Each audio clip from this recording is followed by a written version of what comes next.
de escola. Bom dia para você que está em casa, que Deus te dê um feliz sábado nessa manhã. Feliz sábado, mãe. Feliz sábado, bem. Bom dia a todos, bom dia para você que está aí do outro lado. Seja muito bem-vindo, muito bem-vinda a mais um estudo da Palavra do nosso Senhor, a mais um dia de adoração, mais um santo sábado na presença do nosso Senhor. E agora, para nós começarmos muito bem esta manhã, o que nós vamos fazer, bem? Vamos orar para começar na escultura de joelhos. Isso mesmo, vamos orar. Convido você a orar conosco.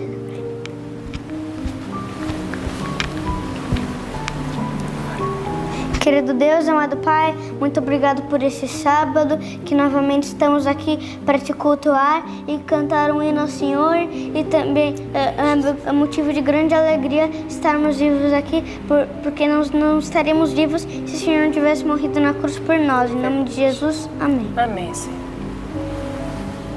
Muito bom, que Deus seja louvado. E nós agora, então, vamos continuar louvando o nome do nosso Deus maravilhoso, do nosso Criador, do nosso mantenedor. Vamos cantar o hino qual mesmo, bem? Obedecer é melhor. Obedecer é melhor, para a honra e glória do nosso Deus.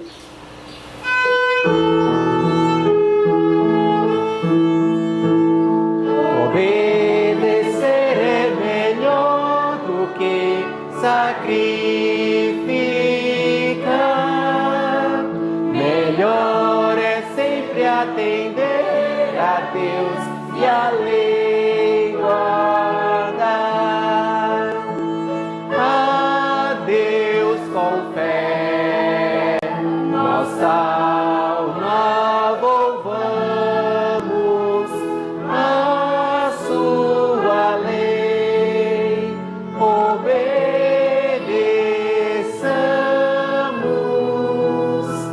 pois obedecer é melhor do que sacrificar. Melhor é sempre atender a Deus e a lei guardar. Dizeis que não é preciso, mas a lei guardar. Olhai que a Bíblia em lugar algum a faz tombar. A Deus com fé, nossa alma volvamos, a sua lei obedeçamos,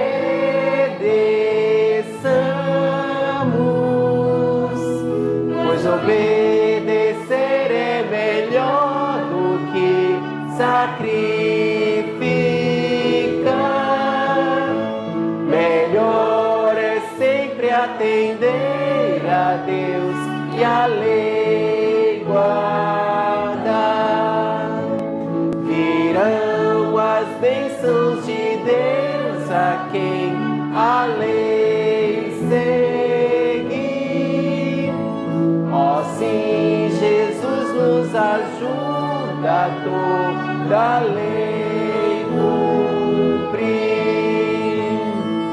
A Deus com fé, nossa alma louvamos,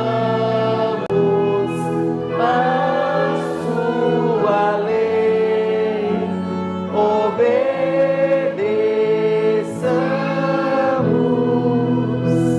pois obedecer é melhor do que sacrificar. Melhor é sempre atender a Deus e a lei guardar. Amém. Amém. E esse hino nos ensinou muita coisa. E ele nos lembra de uma história na Bíblia lá, né, mãe? Sim, qual é a história que você quer lembrar? A história que o profeta Samuel falou para o rei Saul atacar os amalequitas e disse para não levar nada deles. Mas Saul, ele trouxe o rei dos amalequitas e trouxe o gado deles também. E ele foi teimoso e por isso ele mentiu ainda. Colocou a culpa no povo, nos soldados e disse que trouxe para fazer sacrifícios ainda. Isso mesmo. E daí, o que ele foi lembrado? O profeta Samuel disse: obedecer é melhor.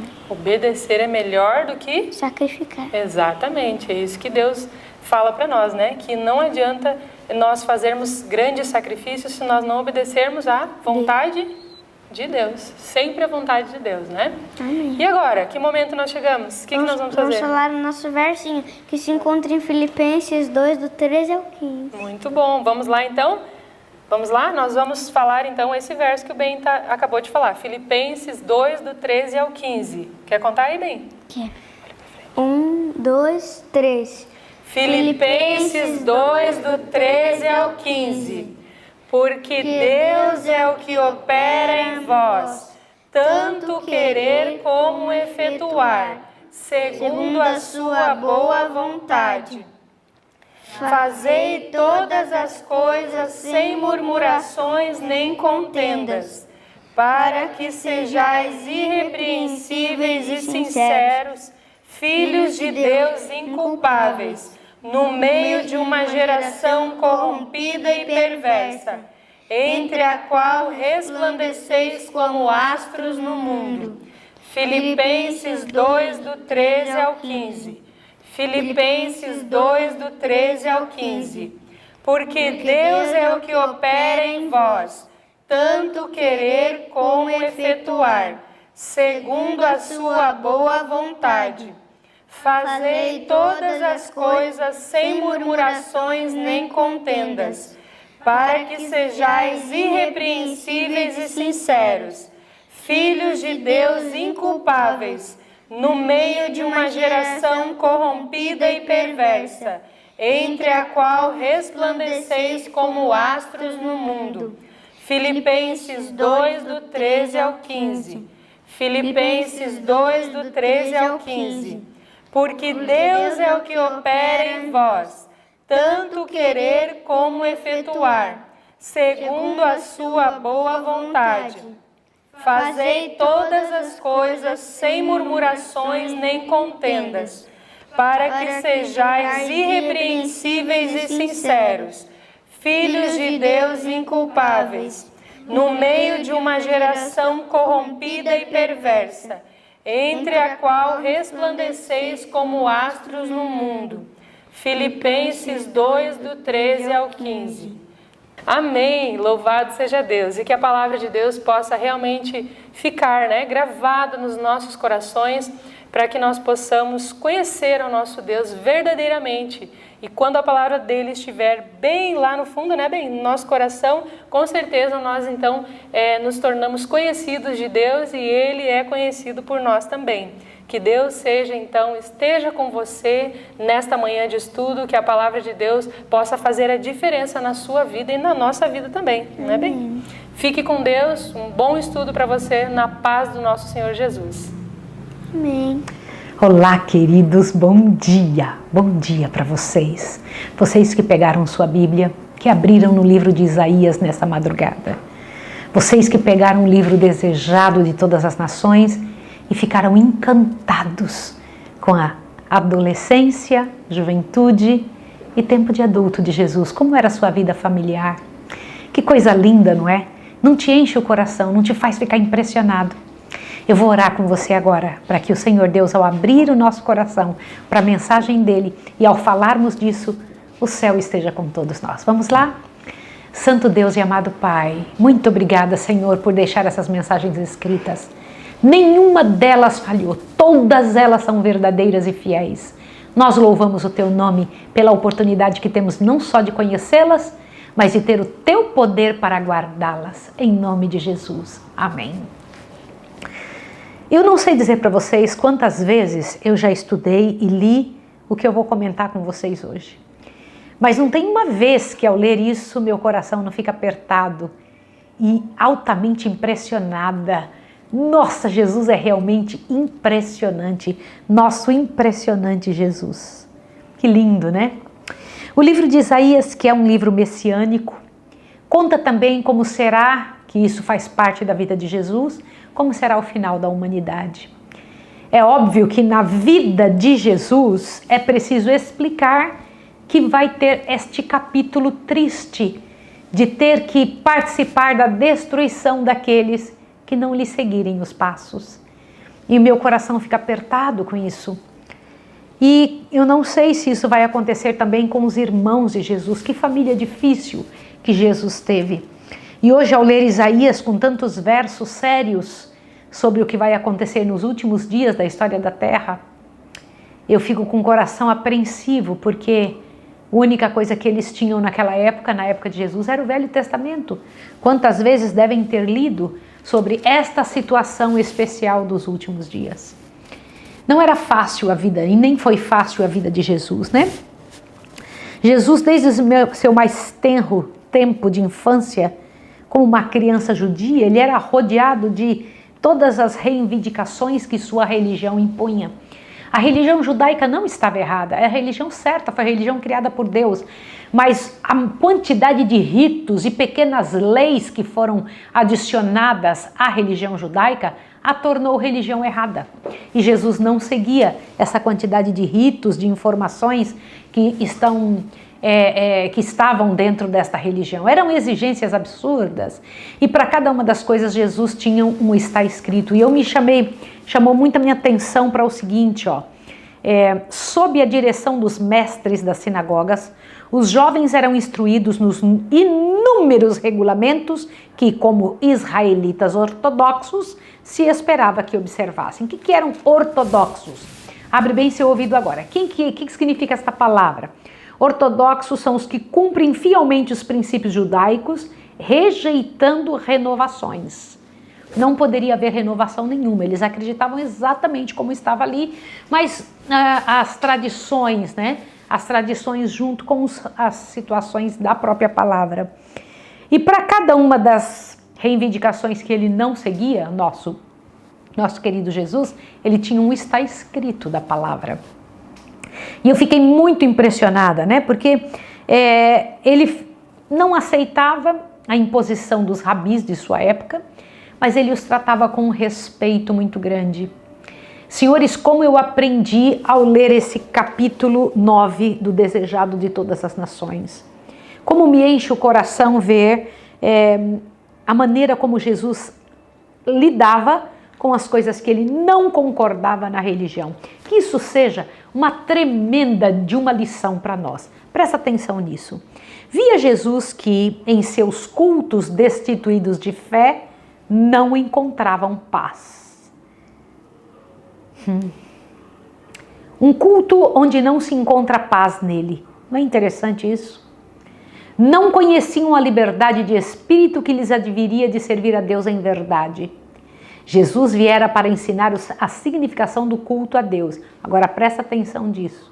E não podia sancionar a mistura de exigências humanas com os divinos preceitos. Muitas vezes a gente vê isso também, algumas invencionices no meio da nossa religião. Mas como que você age? O jeito que Jesus agiu, o Deus eterno, ninguém menos que o Deus eterno, Jesus era o Deus eterno, o jeito que ele agiu é uma repreensão para a nossa maneira de agir com isso também. Olha só, presta atenção nisso aqui.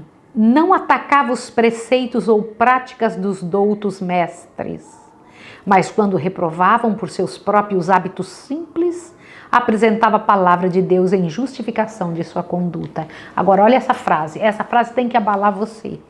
Por todos os meios brandos e submissos, procurava Jesus agradar aqueles com quem entrava em contato. E parecia conhecer as Escrituras do início ao fim. Quando falava com humildade. Porque se você sabe bastante a Bíblia e sabe onde tem alguém que está errando na maneira de expô-la ou de vivê-la, ou da maneira como vive a fé, se você é orgulhoso ao fazer isso, se você se mantém numa posição de superioridade, você já está pecando, tanto quanto a pessoa que você está reprovando. Compreende isso? E Jesus tinha esse equilíbrio e me impressiona demais, demais. Olha, Jesus era maduro no julgamento e tinha lições de silêncio e de paciência. Ai, gente, isso é nobre demais.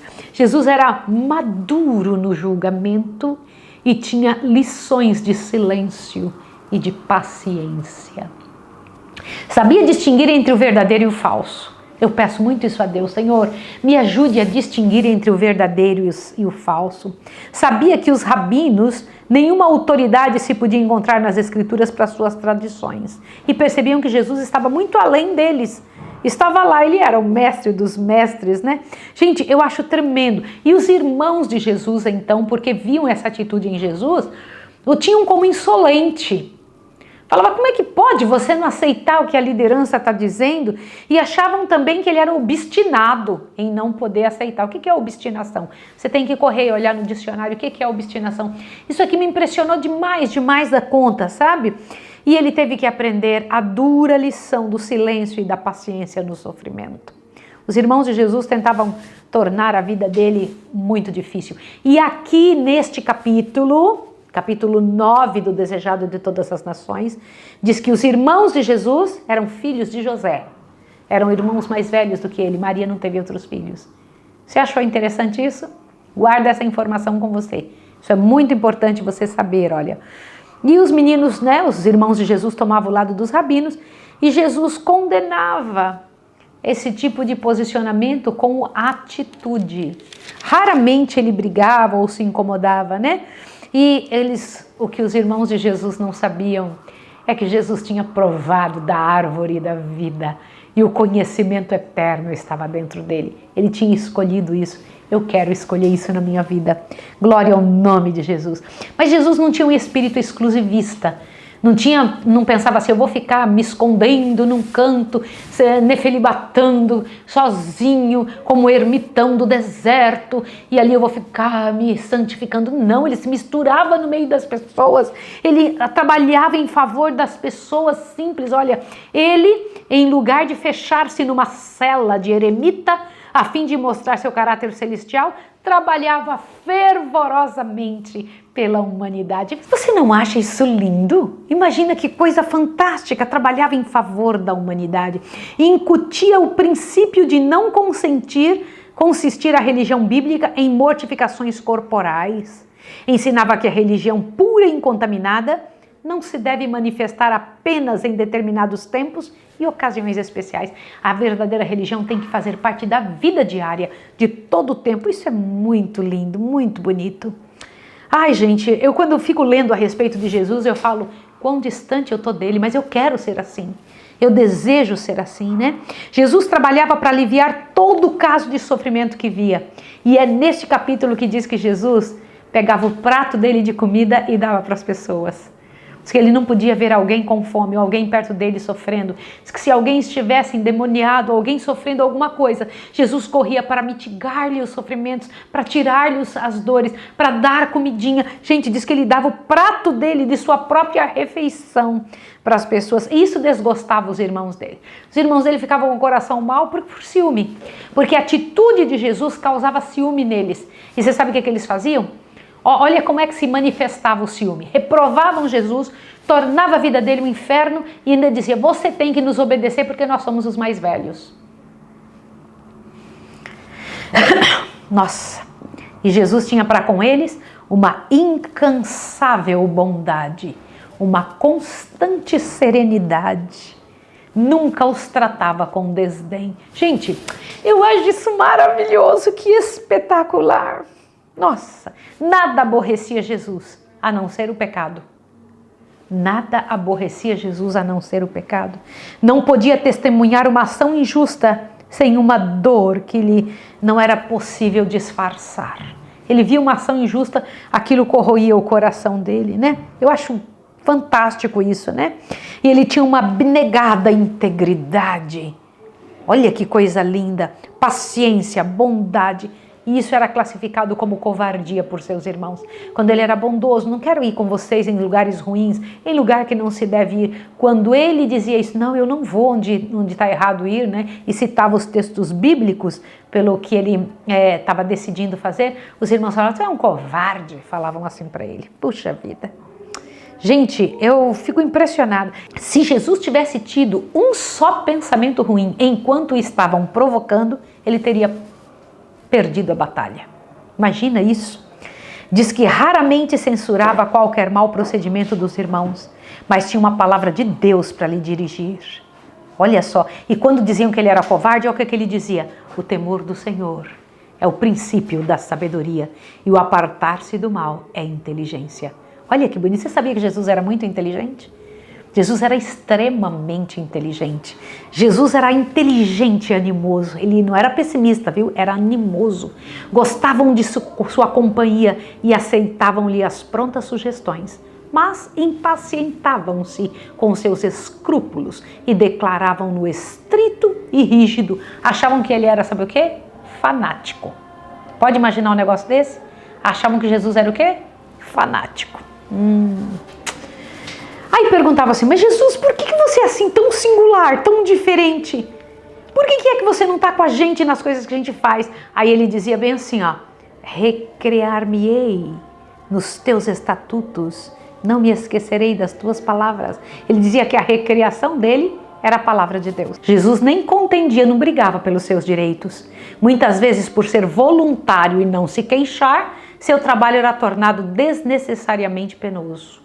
Davam o pior para ele fazer, porque ele nunca reclamava. No entanto, não fracassava nem ficava desanimado. Vivia acima das dificuldades, como a luz da face de Deus. Ai, que glória, que coisa linda!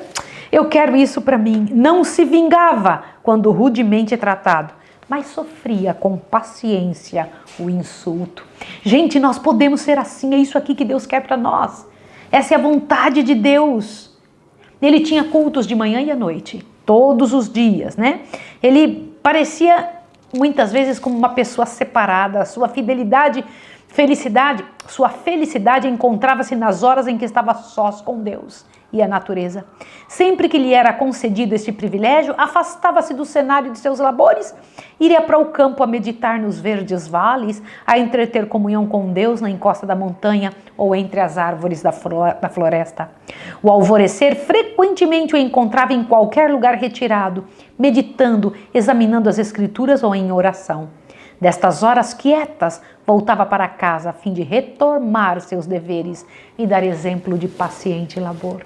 Então ele saía para estar com Deus e voltava para atender todas as necessidades que tivesse precisando de sua ajuda. Gente, isso é lindo demais. E ele era extremamente cuidadoso com a própria mãe. Diz que ele tinha um cuidado tremendo com a mãe dele e buscava aliviar os sofrimentos de todos os homens que lhe vinham perto dele e até os animais. Gente, eu acho muito tremendo isso. E tem uma parte desse estudo de hoje que eu preciso ler para você de tão profundo, porque as palavras parecem pequenas se eu tentar traduzir. Você aceita que eu leia? Pega o parágrafo aí que começa assim, ó. Ensinava todos a se considerarem dotados de preciosos talentos. Acha esse parágrafo, achou? Isso aqui é precioso demais, você tem que ler isso aqui. Quando eu li isso aqui no dia de hoje eu estava lendo, e eu tomei um susto tão grande, falei, meu Deus, é isso aqui que a gente precisa. Vamos ler juntos? Achou? Vou ler com você, ó. Ensinava todos a se considerarem dotados de preciosos talentos, os quais, se devidamente empregados, lhe adquiririam riquezas eternas. Extirpava da vida toda vaidade, ensinando também que, pelo próprio exemplo, que cada momento de tempo se achava carregado de resultados eternos, que deve ser apreciado como um tesouro e empregado para os fins santos. O tempo para ele era um tesouro, né?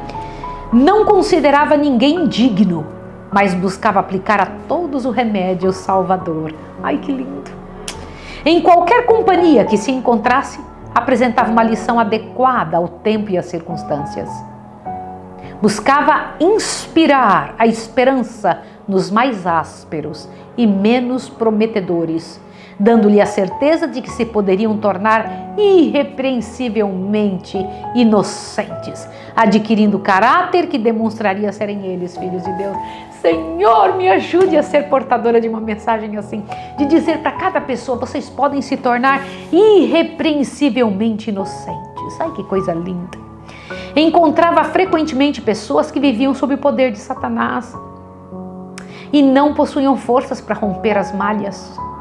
A estas pessoas desanimadas, enfermas, tentadas e caídas, Jesus costumava dirigir palavras de mais terna compaixão, palavras cuja necessidade eram sentidas e que podiam ser apreciadas. E Jesus sabia guardar segredos das coisas que lhe falavam. Olha que coisa linda. Gente, eu nunca imaginei um negócio desse. Olha, diz que Jesus não traía os segredos dos que lhe desafogassem as coisas duras de seu coração nos seus ouvidos. Eu acho isso maravilhoso, gente, que coisa linda. E ele aplicava em todos o poder curativo do amor. Gente, que coisa linda, que coisa tremenda. E vocês querem saber de uma? Apesar de viver assim, ele passou por toda a sua vida praticamente sozinho. Uma solidão constante ele tinha, porque não era compreendido. E ele pisou o lagar sozinho e não havia ninguém com ele. Carregou o tremendo peso da responsabilidade pela salvação dos homens. Sabia que a menos que houvesse decidida mudança nos princípios e desígnios da raça humana, todos estariam perdidos. Isso era o peso de seu coração e ninguém podia aliviar esta carga que ele tinha sobre ele. Quando eu leio uma coisa dessa, eu falo: Senhor, que vida Jesus teve. Ao olhar para aquelas pessoas que ele tanto amava, a mesma coisa ele faz hoje por mim e por você. Ao olhar por nós, ao olhar em direção à nossa vida, o que ele enxerga? Ele alivia nossas dores, mas também quer nos levar pelos caminhos corretos. Queridos, vamos pedir os atributos de Jesus sobre nós? Você quer pedir isso junto comigo? Vou pedir agora com você. Santo Deus e amado Pai, mais uma vez tivemos a chance de estudar a Tua Palavra, de entender que Tu havias mostrado antes, Senhor Deus, para o profeta messiânico, não só as coisas que aconteceriam na vida de Jesus, mas também na nossa. E neste momento, Senhor, eu quero Te pedir que o Senhor se levante em favor desta pessoa que está ouvindo, nos dê esses atributos que estudamos hoje sobre Jesus, e que a graça e o poder dele, Senhor, seja visto, reconhecido em nossa vida. Em nome de Jesus. Amém. Deus abençoe você e até amanhã.